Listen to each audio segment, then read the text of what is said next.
Well, it's my first time doing this, so I think an introduction is in order. My name is Jake, I'm a young American, and less than a month ago, I started working the night shift at a convenience store in Denton, Texas.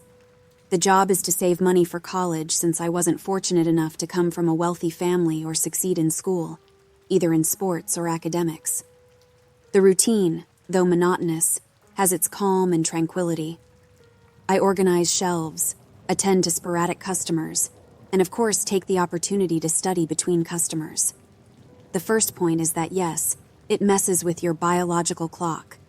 I'm only just starting to get used to it in these last few days. My shift is from 10 p.m. to 6 a.m. But on the other hand, the sleeping city creates a unique atmosphere during the wee hours. The yellow lights of the gas station cast soft shadows on the asphalt, and the constant hum of the refrigerator is my soundtrack. As mundane as it may be at times, the comforting solitude of this hour is something I appreciate. While the world sleeps, I'm here, earning a few bucks to build my future. If that were the only thing, I wouldn't be writing here, but I need to report to someone who understands the events of last night. As always, I arrived for another night shift and was greeted by Ryan, my coworker, a nice guy, but always seemed a bit tense. They say he got involved with drugs in high school and owed some people money. His shift ends before mine, so sometimes our schedules overlap when he does overtime. During one of the breaks, Ryan told me about a strange guy he had seen lurking around earlier. He said the guy seemed out of place, watching everything with a disturbing look, wearing sunglasses and a cap, like a movie disguise. He said the guy seemed to be keeping an eye on the gas station's activity. I thought it might be someone after Ryan, given his history, or in the worst case, I should be alert for a possible robbery. Just to be safe, we decided to inform Mr. Gonzalez, our boss. He's an elderly Mexican man who is well respected in the town, said to be one of the oldest residents. He usually keeps a gun under the counter, in addition to the one he carries with him. The sheriff, apparently a close friend of Mr. Gonzalez, even came here with him to warn us that if necessary, we could use that gun for safety, along with a hidden button that sends an alert to the boss's phone. After reporting the situation, he simply shrugged and said there was nothing to worry about. Everyone knew who he was in the area, and if things got tough, just press the button, and he would come, even swore to be on standby during that night. Hours later, Ryan left for home, leaving me alone and wishing me good luck. The store fell silent, only the distant sounds of the city echoing. Slowly, the fear left my body. I grabbed an energy drink and started reading a book. About an hour passed, around midnight, when I noticed a suspicious customer entering a black van. He refueled quickly while staring into the store, then decided to come in. He wore a cap that covered half of his face, and his eyes seemed to examine every corner of the store. He looked like the guy Ryan described, so my tension increased. I kept my finger on the button under the table. The suspicious customer just wandered through the aisles, examining the products, nothing abnormal. Then he picked up a pack of cigarettes, condoms, and left. I chuckled internally, understanding what had happened and how I had worried for nothing. It was just a country guy afraid of Puritan neighbors and becoming local gossip. That relieved my tension, but only for a moment. As he left, a strange feeling enveloped me, as if the air were electrically charged. For a brief moment, the light flickered, coming back quickly but not completely. I became tense when I saw that a specific corner of the store was dark, almost impossible to distinguish with the naked eye. That caught my attention, and every few seconds my vision was drawn and coerced to look there. With each glance, the hairs on my neck raised more. It was as if there was something there, as if my subconscious knew. Suddenly, a sound of something metallic falling echoed through the dark aisle. I jumped back, freezing in place. "Ah, you're a clown," I thought. "It's just a poorly placed can on the shelf. Don't let Ryan's paranoia get to you too." I took the first step to move to the aisle when suddenly, another noise began, this time more constant. It was the can that had fallen, but this time it rolled toward me, hitting my foot. I looked at it as it stopped, and it was open. There was someone in the damn store. I looked into the darkness and could swear I saw something taking shape. A slender, feminine figure walking toward me. Was I crazy? I hoped so. But that thing started to approach, methodically and rhythmically.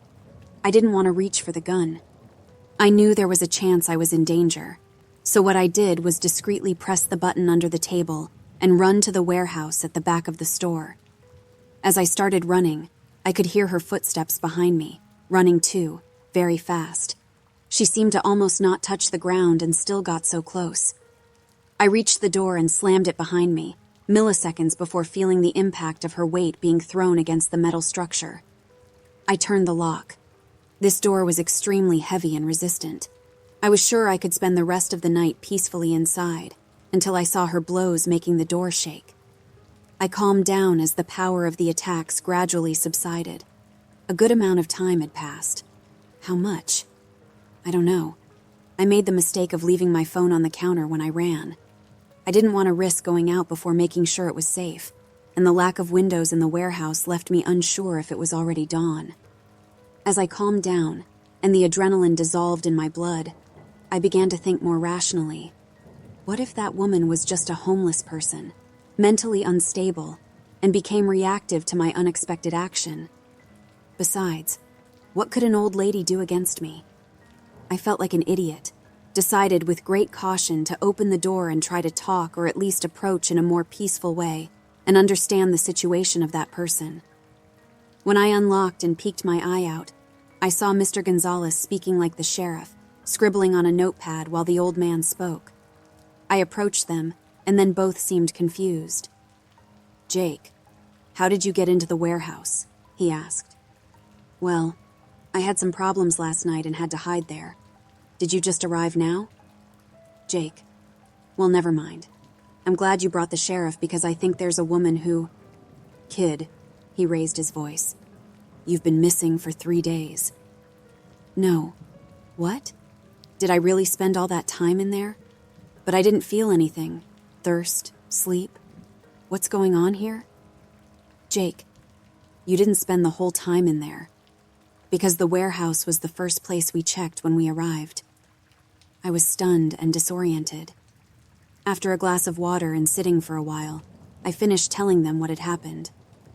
"Look, young man, I heard the alarm when you pressed it, and I ran here, maybe 15 minutes at most. The store was deserted. I searched the warehouse, the bathrooms, everywhere, and nothing. Neither you nor Ryan, actually. Do you have any information about him?" "No. He left before all this happened, long before. He was all paranoid, you know how he is." "Usually, the season is not that time of year," the sheriff murmured. "What?" I asked. "I think we need to talk," Mr. Gonzalez said. "I have a proposal to make, and you must decide what you want for yourself, right? If you want, I can fire you now and pay your rights and a hefty compensation. Or, if you prefer to continue working here, you need to be aware of the risks you are taking, not just the obvious ones like criminals or raccoons in the trash. Now go home, take the day off for yourself and think about it. If you want to leave and put this behind you, which I completely understand, just send me a message, and the money will soon be in your account. If you prefer the second option, meet me at the cafe today at 8 p.m., as I'll need to give you some information." He patted my shoulder, and I said goodbye. I ended up spending a good time responding to friends and family, modifying the story a bit, talking about a nighttime intruder, a physical confrontation, and how I ended up disoriented in the middle of the fight. Most didn't ask more questions and wished me well. Now, what occupies my mind most of the time is the proposal I received. I really don't know if by continuing to work there, I'll be sinking deeper into this quagmire or saving myself. Saving myself from what? You might be wondering. Well, after a restless sleep on the couch, I woke up to a single knock on the door. I peeked through the peephole without seeing any trace of anyone, but when I opened the door and saw what was there, my stomach churned. A can like the one from last night, open and almost empty, with some sticky remnants at the bottom. The disturbing part, however, was the strange label, from a brand I've never heard of. On a vibrant yellow background, Red letters announced Canned Ryan. I felt nauseous instantly, locked myself in the house, and refused to even look out the window.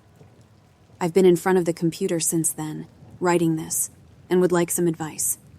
Should I accept the proposal to continue working the night shift? Hello, everyone. Jake here. I decided to face the unknown and talk to Mr. Gonzalez about the unexplainable events at the convenience store, since if he has been alive in the store for so long, he must know at least how to protect himself. I quickly packed my things, locked the door of my house with a mix of apprehension and distrust, put the Ryan can in a black bag, and took it with me as I headed to the cafe where we arranged to meet. Upon arrival, I found Mr. Gonzalez in a corner, fiddling with a cup of what looked like coffee, and upon closer inspection turned out to be brandy. I sat down, greeting him, and he placed the cup on the table, giving me a consoling look. Jake, I'm glad you decided to come. Your courage is remarkable, and we need someone willing to face the unknown, Mr. Gonzalez said. And of course, I also bet $20 with the sheriff that you would come, so thanks for the money too. He chuckled. I thanked him for the opportunity. The joke had eased the tension a bit, but every time I remembered what was in the bag in my hands, I trembled. I wanted answers. I wanted to understand what was happening in that store. Gonzalez seemed to sense my unease and began to explain. Here, Jake, we've been dealing with something ancient, something rooted in the depths of the store.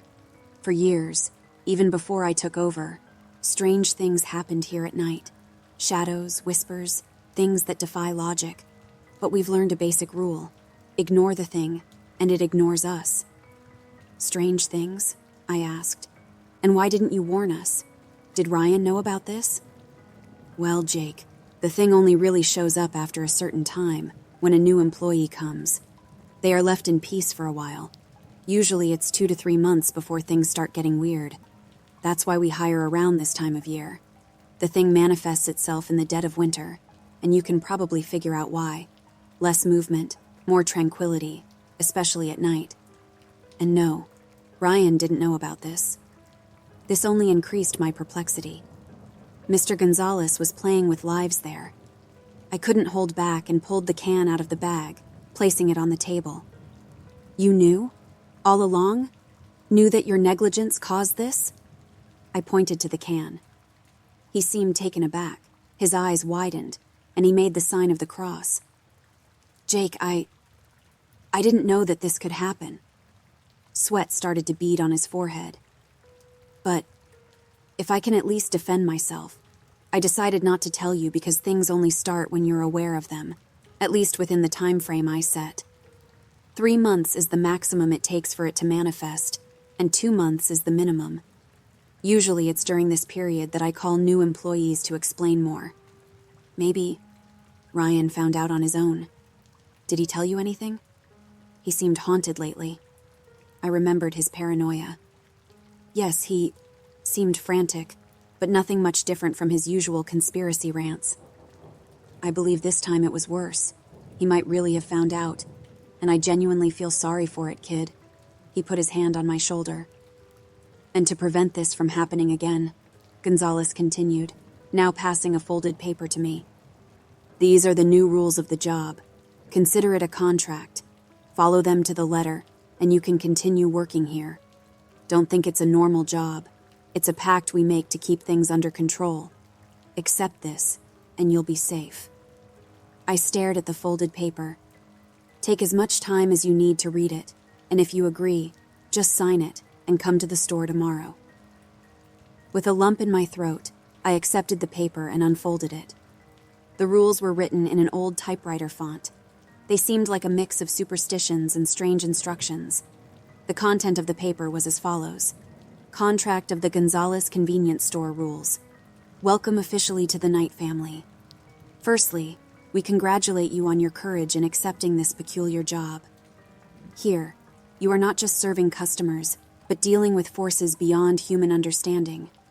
Please read the rules below carefully, as they are essential for your safety and maintaining harmony in this establishment. 1. Greetings. By accepting this contract, you agree to keep sensitive store data confidential, namely address, inventory reports, cash in-out, names and social media of the establishment or employees without express authorization. Disclosing information will compromise not only your safety, but the safety of everyone around you. As for strange events, nothing will prevent you from sharing, but be aware that it may attract unwanted attention. 2. Nature of the store. Understand that the store is linked to a supernatural presence. It has existed for decades, and the exact nature of this entity is unknown. We ignore its existence, and in turn, it leaves us in peace. Don't try to understand it, just accept it. 3. Lighting. Always keep the lights on. Avoid dark areas as much as possible, as the creature seems to be drawn to darkness. Light is your ally. 4. Closed compartments. When entering any room, such as bathrooms or storage rooms, do not close the door. The creature seems to have a control that we don't understand when you are in a closed room. Keeping doors open reduces risks. 5. Never-ending night. Remember, the night in this store does not follow the common pattern. Time may seem stretched or reduced, and the line between reality and the supernatural may become blurred. Stay calm and continue with your tasks. 6. The offering.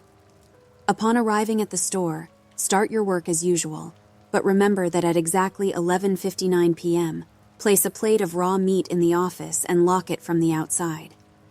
Usually, we ask the afternoon employee to prepare the meat and leave it aside, but if they are off or forgot, you can use one of the available meats in the store.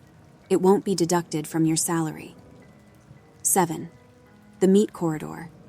Pay special attention to the lights in the refrigerated corridor where we store meats and cold cuts. If the lights there go out, try to quickly illuminate the corridor for the next 2 minutes. This usually happens when you don't follow the previous rule. If you can't illuminate it, see Rule 9. 8. Night customers. Serve night customers as usual, but avoid prolonged contact or excessive questions. Some of them may feel uncomfortable or not be what they seem. 9. The weapon and emergency button. Have the weapon under the counter and the emergency button always at hand. Use them wisely. They are your last resorts. 10. Special coffee. Always keep a fresh coffee available on the checkout counter. Some night customers have a preference for drinking something fresh at night, and if it's not coffee, they gladly accept to drink your blood. 11. Ignorance of customers. If any customers report a strange event, an appearance, or any of the elements mentioned here, just tell them it's nothing. Deny seeing anything, even if you did see something. Their ignorance protects them from the entity. 12. Your ignorance. Likewise, if you hear whispers, someone tapping on your shoulder, footsteps behind you, or any other of these lures, ignore them. If the creature knows that you know it's there, it won't have a reason to hide anymore and will become stronger. 13. Breaking the contract. Any attempt to break or disrespect this contract will result in unknown consequences. The responsibility falls on the signatory. By signing this document, you agree to strictly follow these rules. Remember, you are now bound to something beyond human understanding. Good luck, and may your stay at the convenience store be long and safe. Employee's signature. I stared at the paper for a while, trying to understand. I think it must have been about half an hour or so until I decided to sign it. The extra pay for this would cover my college expenses. And well, if others have been in the store for so long, I believe the rules themselves are effective. Very well, kid. You can start tomorrow. All good for you? Oh, sure, no problem. Either way, I couldn't sleep that night. Reversed circadian rhythm, coupled with anxiety and fear. I didn't have problems. At least not at home. At dawn, I went out to buy coffee and found a circle of small dead animals in the garden. That thing knew I was aware of it, and it wouldn't make things easy. I called Mr. Gonzalez, and he said that it's normal for such things to happen in the first week. The creature is testing you, seeing if you have the guts to stay in the store. I just wanted to finish telling you about some strange things. I'm now on the work shift, and indeed, the boss wasn't joking when he said they test you. First, I went to check a toilet flush. A customer who had just left complained that it was stuck. I barely remembered to leave the door ajar, securing it with a nearby bucket. The flush was just too tight, and I loosened it a bit, nothing major. However, as I was washing my hands, I saw the door sliding slightly, starting to pick up speed. I ran over and held it. It wasn't as if the wind had pushed it. There was indeed some intentional force applied. I held it tighter and finally exited the bathroom, looking behind the door. Nothing. Nothing until I felt a poke on my shoulder. There was no one behind me before, and I should just ignore it. I struggled to contain myself as I felt the breath of whatever it was making a condensed sweat on my neck. I walked slowly to the counter and continued to act normally. That's when a shadow began to enter my peripheral vision, a dark mass moving slowly in front of me. The creature from the other night, with its oily hair in front of its face, came up to me, staring a few inches away. I grabbed one of the magazines and pretended to read, frozen with fear. This thing doesn't stop haunting me, whether in front of me or whispering in my ear how delicious Ryan was, disappearing when a customer appears and returning as soon as they leave. I'm taking advantage of the moments when it's out of sight to continue writing here. The problem is that it's becoming more brazen, and it started licking my face about 5 minutes ago. A customer is deciding which flavor of energy drink to take, so I'm taking the opportunity to finish writing and post this. I don't think I'm in trouble, but I'll be making updates between customers. Until next time. Update. Crap. I forgot to put the meat dish in the office. I'm going to call Mr. Gonzalez right away. Update 2. Okay, I think everything is fine now. I got yelled at, but I'm still in one piece. I'll bring more updates later. Hello again, folks. Jake here. First of all, thank you to everyone who has followed my story so far and expressed concern. Last night was tense, and I need to share the latest events. After the incident with the meat dish, I quickly pressed the button under the counter, summoning Mr. Gonzalez, expecting the worst. It felt like an eternity until he finally called me, making me jump back in fear at the ringing of the phone. His voice on the other end sounded calm, but I could sense the tension. "You forgot the dish, didn't you, boy?" he said straight to the point. "Yes, Mr. Gonzalez, I don't know how it happened. I only noticed when things became more insistent." My voice betrayed my anxiety. Happens to the best of us, Jake. The creature likes to test, see how far you can follow the rules. However, you need to be more careful. A breach in the contract can have unexpected consequences, and failures like this will not be tolerated. And I don't mean tolerated by me, if you catch my drift. Put the dish there. Maybe it'll be in a huff and won't accept it, so keep an eye on the meat aisle. He hung up before I could thank him or ask more questions. I returned to work, still tense, keeping a close watch on every move, making sure not to make any more mistakes. The night continued. Customers came and went, and I kept the lights on, following the rules precisely. It seemed like the air around me was calmer, less aggressive. Even the creature that had licked my face had disappeared. Maybe it was satisfied with my discomfort and decided to retreat. I just hoped everything would go back to normal. Until around 3 a.m., the lights started flickering frantically, and a whispering voice echoed throughout the store. Indistinct words that I didn't even know in what language they were. Shelves shook, and objects were thrown off their shelves. A sinister presence hung in the air, making me cower on the floor. Terrified, I looked around searching for something, and I realized a darkness spreading in the meat aisle. It was as if something prevented the light itself from entering there. I swallowed hard and quickly grabbed my flashlight. My hands started shaking as, shining the light into the darkness, I saw those dreadful eyes staring at me, along with a mouth where a piece of chicken lay. I kept the light strong on the aisle, barely holding onto the flashlight, and slowly, the presence dissipated. I couldn't see the creature anymore when the front door opened, and I jumped, pointing the flashlight right at the face of the entering customer. "Oh, sorry, sir," I said, turning off the light. He seemed unfazed. That's when I noticed him, a distinctly peculiar man. He wore a pulled-down hat and sunglasses, even at night. He had long graying hair and a stubble beard. His furtive manner raised my suspicions, and I felt a shiver down my spine. He approached the counter, but something about him made me uneasy. His movements were calculated, and his eyes seemed to penetrate my soul. "What do you want?" I asked, keeping my voice steady. He smiled, a smile that didn't reach his eyes, remaining cold and expressionless. "I'm looking for something special," he murmured, looking around the store. As he examined the aisles, I noticed his shadow moving. It didn't seem to belong to him, but rather followed him silently, with slightly different, slightly delayed movements. A wave of discomfort ran through my body. The customer finally approached the counter with a vacant look. "Do you believe in secrets, Jake?" he whispered, looking both ways. "How do you know I began, now more uncomfortable than ever. "Secrets hidden from you. Things that happen when you're looking the other way. I still don't quite understand what you're getting at." He put his hand in his coat and pulled out a black and white photo. To give you context, during the slavery period, there were a series of revolts known as the Texas Troubles, where slaves and abolitionists were pursued and later hanged. The photo in question depicted one of these situations. 2 bodies were tied to a tree, hanging by their necks, and below, next to them, a man with a thick mustache posed with his rifle, as if boasting about a successful hunt. The thing is, a few seconds later, I realized something.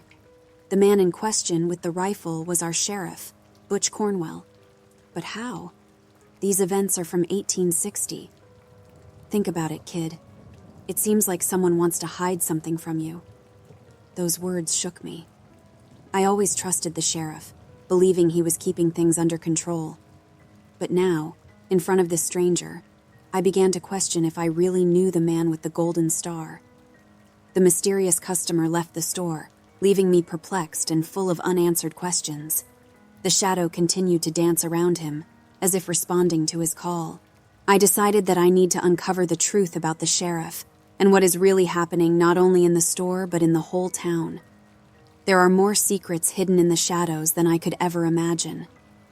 Well, the weekend is approaching, and some regional holiday festivities are coming up.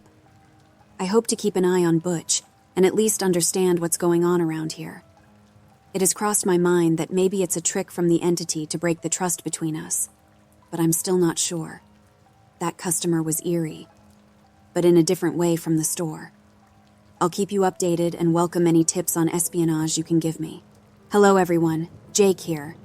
Let me clarify a few things to start the conversation. Yes, I've been living here since I was born, and as far back as I can remember, so has Sheriff Butch. Asking my mom, she mentioned that Butch comes from a long line of law enforcement officers, starting with his great-grandfather, the Cornwell Patriarch, who already wore the badge back in his time. And apparently, they're stubborn about it, as both Butch's great-grandfather and grandfather died tragically in service, in a barn fire during an operation and in a car accident, respectively. His father had dementia and was declared missing, although given the time that has passed, he's been dead for years. That said, our little town is getting ready for a party that promises to shake things up around here. The main street is adorned with colorful lights, and local merchants are setting up stalls for the celebration. It's a typical festival called Rebostelio, in anticipation of year-end and Thanksgiving festivities. We usually gather on the street and share food, drinks, and games. Mr. Gonzalez is an enthusiast for the celebration, and of course, being a good employee, I was tasked with getting some items from the store for the party. I was off that day, and I have to confess it's pretty weird to go there without being on duty. Upon entering, I found the other employee, Dave, behind the counter. Dave is a middle-aged guy with graying hair and an expression that oscillates between exhaustion and cynicism. "Hey, Dave. Preparations for the party?" Dave: "Oh yeah, Rebostelio. Tell me, what do you need?" "Some drinks, some snacks. The town is going to be lively tonight. I'm sorry I can't cover this night. It must be tough to be here alone. I'll bring you a drink after your shift, I promise." Dave: It's okay. I enjoy being here when there's no one. It's therapeutic." Dave started sorting the goods, and the conversation inevitably turned to the store and its idiosyncrasies. Dave was the new employee who replaced Ryan. "Hey, Dave," I commented, simulating a casual and ordinary conversation. "Have you noticed anything strange in the convenience store?" Dave: "Ah, the old Gonzalez convenience store. Sure, I've heard of some bizarre things happening, but every place has its secrets, right? Legends circulate through the streets, but so far nothing has happened, except for the animals rummaging through the trash bins. Well, can you check one more thing for me, please? I think I need that beer brand Gonzalez likes. It's in the back of the store." Dave: "Oh, sure, man. Be right back." I took advantage of Dave's departure to grab a thick slice of meat and put it on the office plate. I know, I didn't receive instructions for that, but I didn't want to risk encountering a canned Dave in the morning. A few hours later, the party was in full swing. The street was filled with laughter, lively music, and the tempting smell of street food. Kids ran around and stalls offered prizes. The smell of cotton candy filled my nostrils as I salivated. I decided to take a walk to see if I could find someone I knew. In the midst of the crowd, I spotted Sheriff Butch Cornwell and Mr. Gonzalez, both standing near a beer stand.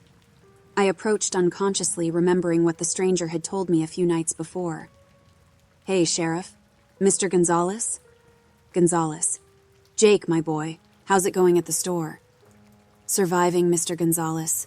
The night seems to be lively. Are you sure it's a good idea to leave Dave alone at the store?" Gonzalez: "I trust him, and especially in ignorance." He laughed.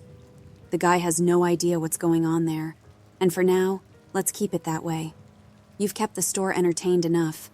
Let it get used to the smell of the guy." I didn't know what it was, but there was something strange in the way Gonzalez spoke, something intimidating, a grotesque mockery.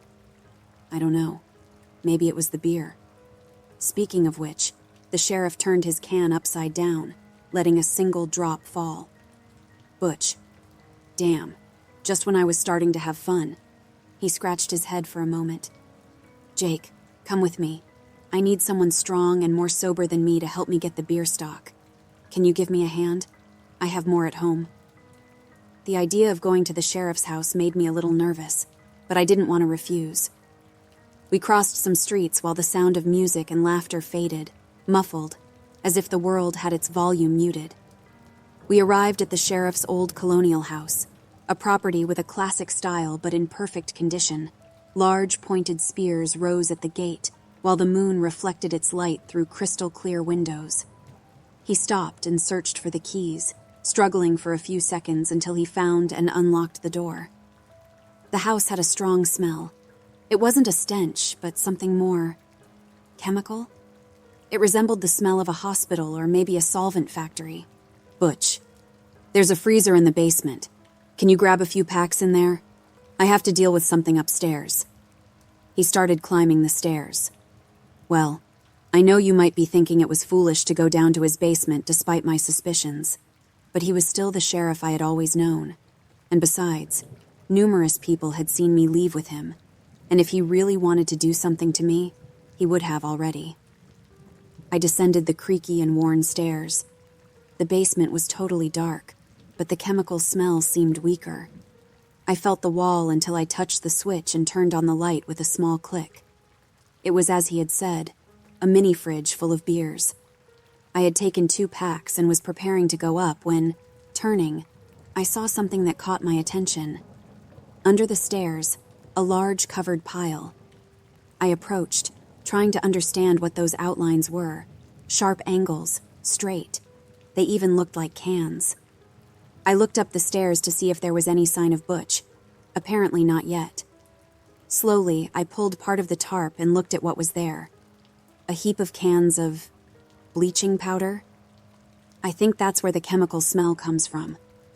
I swear I almost overlooked it, almost covered it back up and went up, but it seems my subconscious already knew what was going on. Behind the cans, I saw a small part of the peeled and open wall, like a secret door. I pulled it carefully, and what I saw completely killed my appetite and the mood for the party. There were separate piles of clothes everywhere, tufts of hair and gnawed bones. It looked like some kind of clandestine cemetery. In the middle of all this, there was a wooden post, seemed to support the upper part of the house, but in the middle of it, 2 handcuffs with iron chains hung, and leaning against the trunk, a sepia photograph of a slave, a gray-haired black man looking directly at me. His gaze seemed to pierce my flesh and pierce my soul, feeding on it. It was agonizing, uncomfortable. Seeing the mix of fear, hatred, and suffering on his face left me breathless. My back started to burn and throb. I almost passed out with the sensation. I just wanted to get out of there as quickly as possible. I closed the door and covered the pile, grabbed the packs, and started running towards the stairs when, turning the corner to go up, I came face to face with Sheriff Butch, 2 steps away from me, standing. "Butch, I almost thought you were dead." He laughed. "I couldn't open the fridge. I think the seal got pressurized." "Butch, oh yeah, that kind of thing is always happening. Well, let's go back before they miss us." He ran his hand through his graying hair, fixing his hairstyle. I followed him, still thinking about what I had seen. We arrived at the party, and I really tried to forget, but I couldn't. At least I hope I disguised it enough. I went home to sleep while Gonzalez and the sheriff were still drinking on the sidewalk. When I went for my pajamas, I felt the fabric brushing against my back, causing a pain that wasn't there earlier. I ran to the bathroom and contorted to observe them in the mirror. My back was marked with rods, deep cuts that bled, as if I had been beaten and whipped all night. I slept in pain and turned on my stomach, pleading with any supernatural entity that it would pass soon. The next day I woke up with my boss at the door, ringing my bell insistently. "Good morning, Gonzalez. Any problem?" I said between blinks and a yawn. "Gonzalez. Good morning, Jake. Can I come in?" "Feel free," I said, making way. He walked to the living room and sat on the couch, gesturing for me to sit too. "Gonzalez, I need to talk to you about the store." His expression became more solemn. "Oh, sure, I'm going for the night shift today, right? Relax, you know I don't mind going despite the night out. I'm not even hungover." "Gonzalez. Jake. Dave. He's dead." I trembled a bit. But how? I had talked to him yesterday. I had even left the plate in the office and locked it. Something wasn't right. Gonzalez promised me explanations today before my shift. "I'm finishing updating you so I can go to work. I don't know what's going on, but I intend to put an end to it soon." Update. The bruises on my back are gone, like they were never there, no scars or anything. "Hi everyone, Jake here. I know I've been gone for a while, but I'll try to catch you up on the past week. Things around here are totally crazy, not just the workload, but also some weird stuff. Before I dive in, I want to thank everyone who has been following this story and providing tips and messages of support. It means a lot to me. As I mentioned before, Gonzalez came to my house to tell me about Dave's death. I was shocked and incredulous because I had seen him just a short time before at the store. Gonzalez explained that when he arrived to open the store, he found the door ajar, lights flickering, and an unusual silence. Upon entering, he encountered the shocking scene. Dave was on the floor, pale, eyes open in a vacant stare, with strange marks around him. At least this time it wasn't a can. The police found no clues and declared it as sudden death. Seeing Dave's mother crying at the funeral broke my heart. I offered my condolences and hugged her tightly. She's an elderly lady who didn't deserve to go through this. I wonder what would have happened if I had swapped places with Dave that shift, or maybe, upon reflection, if I hadn't put the meat there. Yeah, it made sense. Maybe my offering at the office had invited the creature, and Dave, unaware of the special rules, violated something. This thought started to gnaw at me bit by bit. The guilt was unbearable, and I had to talk to Gonzalez about it. I decided to go to work early to have time to discuss it. I put on my uniform and started my walk to clear my head. As I approached, I could see Sheriff talking to the chief inside the store. Don't get me wrong, I'm not a busybody. But after everything, I decided to sneak up, crouching and approaching the window slowly. I caught the conversation halfway through. "Gonzalez, it wasn't supposed to be Dave, Butch. The store is acting on its own. Butch, look, the store got what it wanted, right? Just because it changed the order of things doesn't mean we need to panic. Gonzalez, it's the first time this has happened. It must really like Jake. Butch, we'll see about that. I accidentally stumbled on an empty beer bottle on the ground, making noise. They both stopped. The sheriff turned and began walking slowly towards me.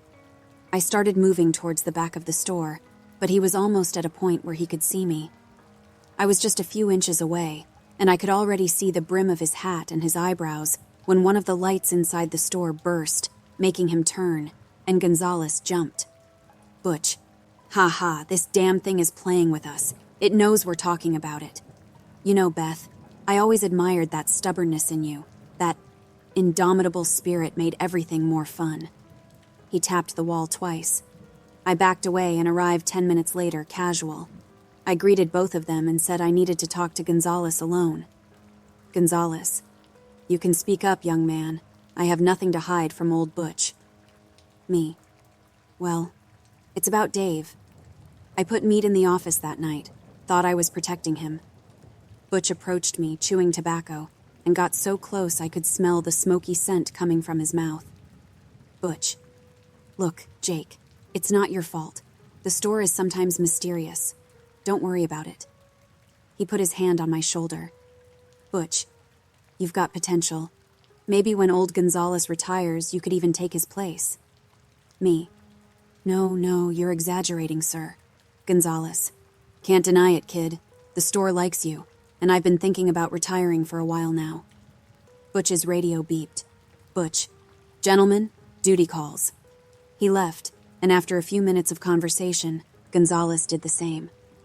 The night went on without many problems, and truth be told, no special rules needed to be followed. No lights, no strangers, nothing. It was around midnight when I heard a low and sinister laugh echoing through the store.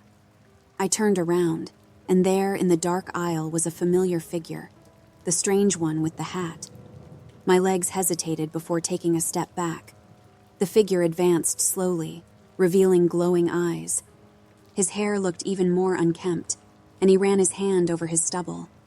His shadow danced with joy, moving from one shelf to another, now completely independent of his body. Stranger. Beth knows you heard about her. Me. Who? Stranger. Don't play dumb. It's ugly to do that after the mess she saved you from earlier. Butch doesn't like snoops. He reached into his coat and pulled out a USB drive violently, making me think he was armed, and I recoiled in fear. Before I could react, he disappeared, as if he had never been there. The lights stopped flickering, and the store returned to its usual silence. Nothing else happened that night. I was counting the minutes to go home and see what was on the device. I almost flew out the door when Gonzalez arrived. He was covering the morning shift while the issue with Dave was still being resolved. Back home, I inserted the device and found some strange, minimal things. I couldn't copy or extract them. They seemed to have some encoding, so I'll just describe them. Some old photos of someone I now assume is Butch, him with slaves, next to hanged people in the Civil War, with hooded figures wearing pointed hats. And the most disturbing of all, he was standing, smiling sadistically while holding the chain that restrained a young slave girl. She had a gag and deep marks all over her body. She looked at the camera with profound hatred, conveying her disgust with the situation. This was just one of the folders. In another, there was a compilation of newspaper articles since the 1950s about young people dying in the store, even before Gonzalez. The last names of the sheriffs involved in the investigation were obviously the same: Cornwell. It also included headlines of accidents that killed Butch's predecessors, Levi Cornwell, the grandfather, and Josiah Cornwell, the great-grandfather. I couldn't believe what I was seeing. I started writing this post for about 10 minutes until my heart almost had an attack. Through the window behind me, allowing sunlight in, there was a shadow. A human, male shadow, with a hat, standing. I didn't know how long that person had been there, and by the hat, I could guess who it was. The shadow started moving. I saw it slowly going to the door, his silhouette passing. While walking, I saw him taking a rifle from his back, loading ammunition, and putting it in. He stopped when he reached the door. 2 knocks, hard and dry. Silence. 2 more knocks. Suddenly, my phone vibrates. A message from Butch. "Hey Jake, are you home? I need to talk to you. I found another batch of beers at home close to expiration, and I need to get rid of them, if you know what I mean. Haha. Update." He sent a new message. "Well, unfortunately I can't wait long. I'm going to go into your kitchen to leave some cans on your counter, just letting you know so you don't get scared if you're at home." Well, the room was tense, filled with silence only broken by the distant rumble of Butch's Jeep. I looked at Kenway, a mix of confusion and determination in his eyes. He nodded, conveying a confidence I wasn't sure he possessed. "Kenway, you can do this, Jake. Remember, he's vulnerable now without the amulet. You can use some weapon or whatever to stun him. He may not die, but he can still feel pain very well." Butch, outside, continued yelling as he approached the door, anger overflowing in his words. I decided to act quickly, rushing to lock the entrance and buy some time. After doing that, I went to the counter and fumbled blindly underneath to grab the weapon as quickly as possible. I couldn't find it, and Butch kept advancing, now more slowly. I crouched to look, and the old smoke-stained barrel wasn't there. I heard a mechanical click behind me. It seems I had found the weapon, and it was cocked and aimed at me. "Mr. Gonzalez." "Jake, my boy, you've got yourself into trouble, huh?" He smiled, but it was an empty smile betrayed by hidden malice. Butch approached, eyes fixed on me, and Gonzalez blocked my escape route. "Me. What's going on here? Mr. Gonzalez, are you betraying me too?" "Mr. Gonzalez. Betrayal? Not exactly. I'm just doing what's best for me." Still with the gun pointed at me, he walked backward to the door and unlocked it, letting the sheriff in. "Butch, looks like your boss here made the right choice. Now, Jake, it's time to pay for your misdeeds." He aimed his rifle. "Butch, come on, bring it. I hate shooting people like you. Need a good excuse that you attacked first." I stood still, looking at him. There was nothing that could be done. "Butch, okay, you've exhausted me. Say goodnight, Jake." "Goodnight, Jake." A ghostly voice echoed, and with that, all the lights in the store went out, except I think for the soda machine. "Butch, what the hell, Gonzalez? Quickly, find the circuit breaker." I felt like a guiding hand, an intuitive force showing me where and how Butch was. I lunged at him, turning his gun away, just seconds before Gonzalez lit the light. We were then in this body-to-body game to try to take the gun from each other, when a sharp crack whizzed by my ear, making me deaf for a while. Gonzalez almost shot me. "Mr. Gonzalez, don't make things harder. Be a good collaborator, Jake, as you always were." Butch tried to push me into the line of fire. I was lost. That's when, over his shoulder, I saw the office open. Under his desk, an empty meat plate. Would I die? Maybe, but it was a necessary risk.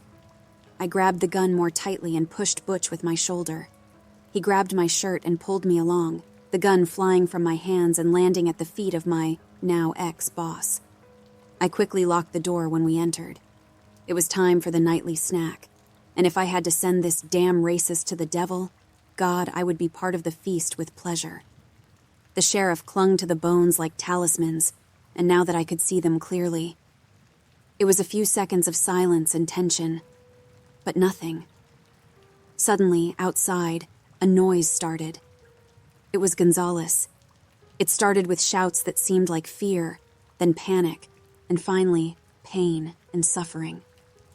He begged to die 2 or 3 times before falling silent again. Wet noises of things breaking and swallowing filled the air. I and Butch didn't even react for that moment until suddenly I jumped on one of the bones, untying its knot skillfully. "Butch, you damn traitor, what's happening here?" he said, regaining his senses and advancing towards me. I put my full weight on the ground and pushed him up, giving a kick with all I had. He flew backward, hitting his back on a filing cabinet and falling. I ran to the door and opened it. ready to see a sea of blood. However, nothing. Just one of the guns, a standard deputy's rifle. I quickly ran to the gun while already hearing Butch approaching. I threw myself on the ground to grab it, and when I turned, he was almost on top of me. I saw his expression change when he saw the gun and realized I was about to shoot. I pulled the trigger, and I watched as the quick fragments opened spots leaking red all over his shirt. He fell, and without wasting time, I stood up and gave 2 more shots, one of them in his face. I checked for a moment his vital signs. He was dead, but I knew not for long. I looked at the amulet in his hand. It was loose, almost hanging. I ran my fingers over it. Instantly, like a contraction, his fingers closed, and his hand became a fist hitting my face. I fell backward, seeing stars as he took the rifle from my hand. I walked back helplessly as he pointed the barrel at me, about to shoot.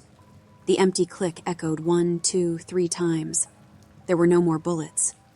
Butch. No problem. He took the gun as if it were a bat and hit my stomach. I fell, unable to breathe. Butch. It's going to be more fun. I grabbed a can from the bottom shelf and hit his face, now decayed but quickly taking its original form again. He howled as I struck the rough-edged metal on his nose, still without skin. I gave another blow, breaking the thin aluminum can. He, however, held my hands. He squeezed my fist into a closed shape, causing one of the fragments of the can to pierce my palm with more and more force. I lost strength doing that, and he handcuffed me. Butch, we always got along, didn't we?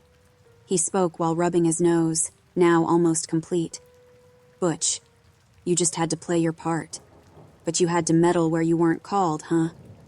He hung his macabre pendant around his neck while I tried to deal with the pain and move away as much as possible. He noticed, and calmly, with the same sadistic smile from his past photographs, he took a hunting knife from his belt. Butch, you're going to bleed, kid. Like a pig. I had walked to the wall. He was a few steps away. There was no way out. I was helpless, hands tied. But then it came to me, the idea that could end it all. I projected myself toward him, raising my arms. I think he didn't expect that because he didn't defend himself. I drove the fragment that was in my hand into his neck, passing through the cord of the amulet. At the same time, I felt a sharp pain on the side of my body. We both hit each other. Butch, you got me. For real. He spun the knife. Butch, but if I go down, you're coming with me. Blood started to trickle from his mouth, and he recoiled. Kenway appeared, along with Beth. She stepped on the small bone, crushing it. Kenway, judgment time has come. Time to reap what your actions have sown. Not just for what you've done to us, but for all those who died in your place. For this entire town. Butch, get on with it already. You're going to give a little speech now? You guys are just a bunch of Beth lunged at him, tearing a chunk from his shoulder with a bite. He screamed. Piece by piece, inch of flesh by inch of flesh, she devoured him. He remained conscious the whole time, even though biologically it shouldn't be possible. I turned away not to look when there was only half of his body. I felt a hand on my shoulder. Kenway, you can look now, Jake. We, again, apologize for everything. I guess we caused trouble too. But at least it's over. Don't worry about anything. We'll figure out a way to clear your name. I felt a pulsation in my abdomen. The cut was bleeding thick blood. I fell to my knees. Kenway, we called the police and an ambulance. Thanks again. My vision blurred a bit as I fell face first onto the cold floor. I saw the couple walking out. They walked hand in hand. After a few steps, they stopped, turned to me. Kenway tipped his hat in a greeting, and Beth, in the same manner, lifted the corners of her dress in a brief curtsy. And with that, I blacked out. I woke up hours later, in a hospital. The staff asked some questions, and days later the police came. Apparently, someone had made an anonymous tip by phone, saying they saw the sheriff trying to shoot me and stabbing me. He is now a fugitive, and Gonzalez is considered his accomplice. Legally, there were no heirs, so until further notice, I'm in charge of the store now. I started walking freely 2 days ago.